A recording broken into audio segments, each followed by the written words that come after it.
Hello বন্ধু, এখন আমরা চলে এসেছি ঝাড়গ্রাম জেলায় রামেশ্বর টেম্পল। এই মন্দিরটা ঝাড়গ্রাম জেলায় অবস্থিত। ঝাড়গ্রাম থেকে 45 কিলোমিটার আর গোপীবল্লভপুর থেকে 22 কিলোমিটার।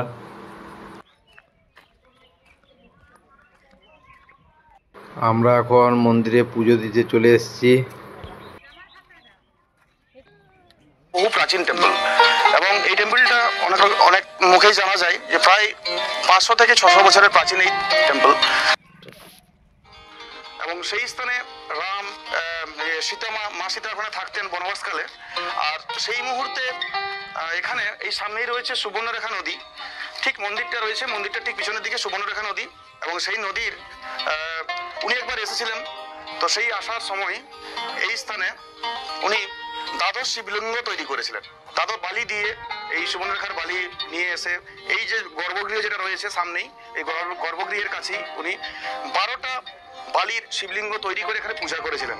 এবং পরবর্তীকালে সেই বালির সেই শিবলিঙ্গগুলো পাথরে পরিণত হয় এবং সেই পাথরে পরিণত হওয়ার পর তারপর থেকে এই স্থান বিভিন্ন পর্যায়ক্রমে বিভিন্ন রাজা থেকে শুরু করে তারা আজকে পুজো করে আসছেন।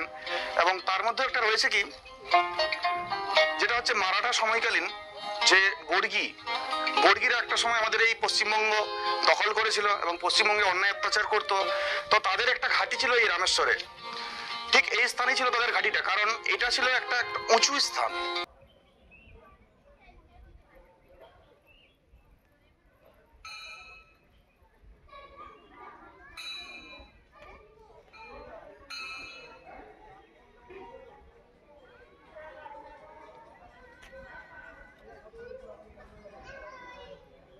এই মন্দিরের সামনের দিক থেকে সিঁড়ি নেমে গেছে 108টা। এর নিচে বিশাল পুকুর, এখান থেকে জল এনে বাবার মাথায় সবাই জল ঢালে।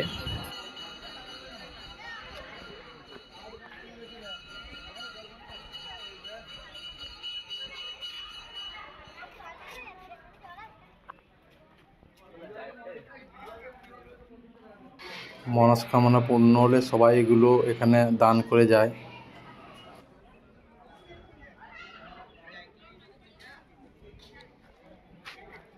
মন্দিরের কাছেই এখানে ভোগ রান্না হয়, খিচুড়ি খিচুড়ি আপনারা দিতে পারেন প্রসাদ।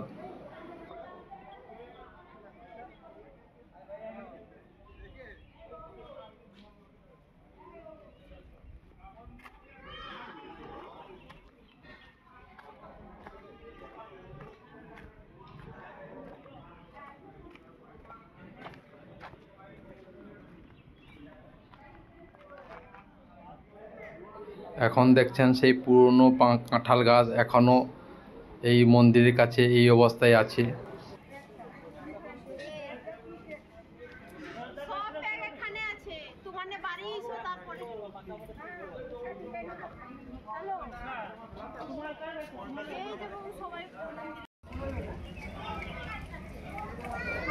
এই মন্দিরের কাছেই খুব সুন্দরভাবে ভোগ প্রসাদ রান্না করা হয়। এর কাছেই তপোবন মন্দির আছে, আপনারা এখান থেকেও যেতে পারেন।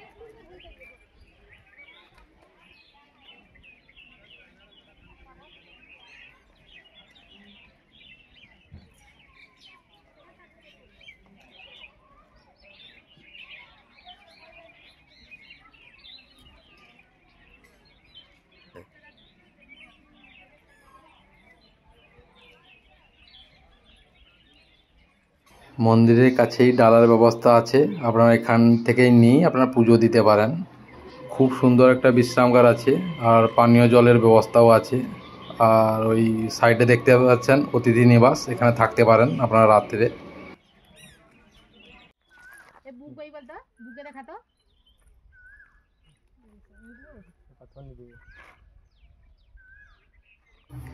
এখন আমরা চলে এসেছি মন্দিরের নিচেই পুকুর, বিশাল জলাশয়।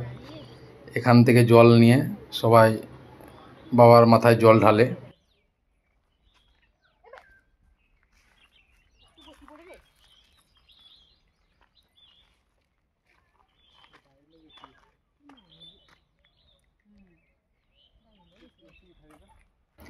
আমার ভিডিওটা যদি ভালো লেগে থাকে অবশ্যই লাইক অ্যান্ড কমেন্ট করবেন।